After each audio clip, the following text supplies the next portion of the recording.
I was about 5 years old, I think, and my mother used to take me into, I lived at Tilford in Surrey, and my mother used to take me into Farnham on a Saturday morning to do her shopping. And we broke down outside, we went on the bus, which was an Alder Valley, Aldershot district then, and we broke down outside of a pub called the Duke of Cambridge. And the driver and the conductor had the passengers in the bus all laughing and singing until the tow lorry or another bus came out.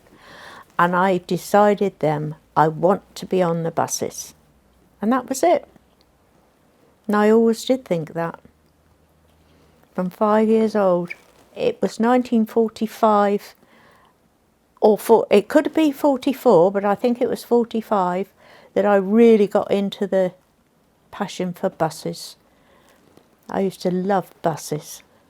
Still do. Well, my parents had both died around about that time, and I was staying with the lady I was working with, and her son had just come out of the Navy. Tony, his name was, and he went on King Alfred buses as a driver. And I thought, yeah, that's me, I can start. And I did, I went on the buses. He talked me into it as well, and I went on the buses, applied for a job, got it, and that was it. Oh, there was quite a few of us. Phew, there was Blondie, Christine, Rosemary and her sister Carol. There was about half a dozen of us at least. Yeah, it was very good. It really was. Well, I don't really have any particular, not in the early days, a particular memory of anything actually happening, but it was good. It was very, very friendly. Everybody was friends with everybody else. It really was good. I can't remember the actual first moment that I wanted to drive, but I remember we were very short of drivers and I didn't have a driver, so Mr. Bob came out and he drove the bus, and we did a Morn Hill, and when we stopped up there to wait for time, I went round and asked him if him and there was Maggie Bennett, she wanted to drive, if we could learn to drive a bus. And he said, absolutely no way. He said, I'm not having fly-by-nights driving my bus. And that was that. So that ended that for a little while. I really don't know, because I didn't look at it that way. I just thought, well, maybe we can, maybe we can't, and we couldn't. I think they changed. Well, they changed for me anyway, in 73 when we were taken over by Hants Dorset, which was National Bus at the time. Everything sort of opened up. So that was it.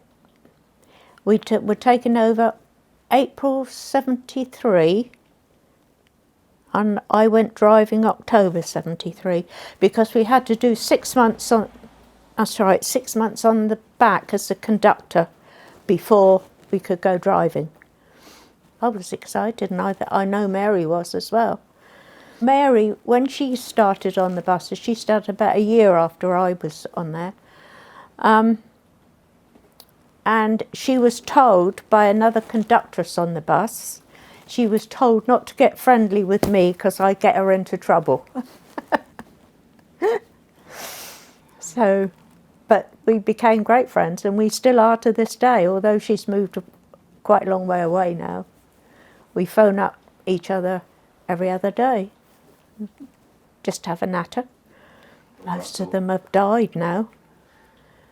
I don't know of any King Alfred ones that I knew. I don't know if they're still alive or not. Well, there was 3 of us. There was another one called Doris, but she came from Basingstoke. Mary and I came from Winchester. She came from Basingstoke. and the driving instructor came from Basingstoke, and that was only the three of us, but she didn't continue with it. This Doris didn't continue with it. It was only Mary and I that went on to pass our test. So we were quite lucky. I did it the first time, we both did. Oh, that I don't know. It was better than the two that were with us because they'd only just started their training, so they didn't take their test with us. They took it, I think it was a couple of weeks afterwards, but they failed. So I loved it right from the start, but I preferred to have conductors. I liked working with the conductors. I didn't like it very much when it went one manning, as they called it then.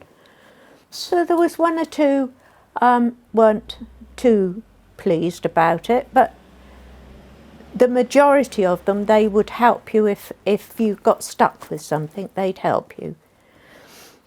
Yeah, it was very good. I loved it, yeah.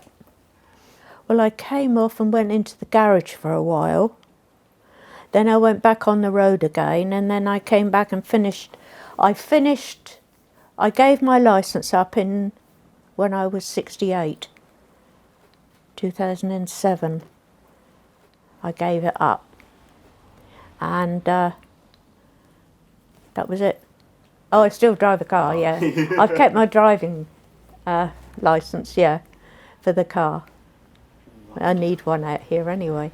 More women started driving buses more or less after I sort of left the driving side and went into the garage. Although I was still held a licence, I could still take a bus out or whatever. They just seemed to take it as normal. So I can't remember anybody asking about it. Yeah, I think they probably were. Lovely. Lovely, absolutely wonderful. I still miss driving a bus, obviously, but I don't think I could well, I couldn't do it now because I can't drive in the dark, so.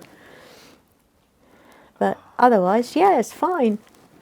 No, I thought about, there was some years ago when they used to do bus rallies down in Gosport, they used to let people drive the bus, and I thought to myself, I'd like to try that one day just to see what the man would say. But I never did. Oh yes, I do. I feel quite proud of myself that I did it, and I did pass my test the first time, and I thought, yeah, I didn't do too badly at all. Oh, Mary and I talk about it very often, yeah. Yeah. Funny enough, yes, I did. It was not last week, the week before, I think. I happened to be in Tesco's in Winchester, and this woman came up. I've never seen her before, and she said, "You used to be on the buses, didn't you?" I said, "Yes, I did." So, yeah, it was quite good. Yes, well, why shouldn't there be? I mean, we can do the job just as well. So, yeah, definitely. I am proud, very proud. So, yeah, very pleased. You can do it if you want to. There's nothing stopping anybody doing anything now. So you can do whatever you want. If that's what you want to do, get and do it. Just if anybody's thinking about it, go for it, and that's it.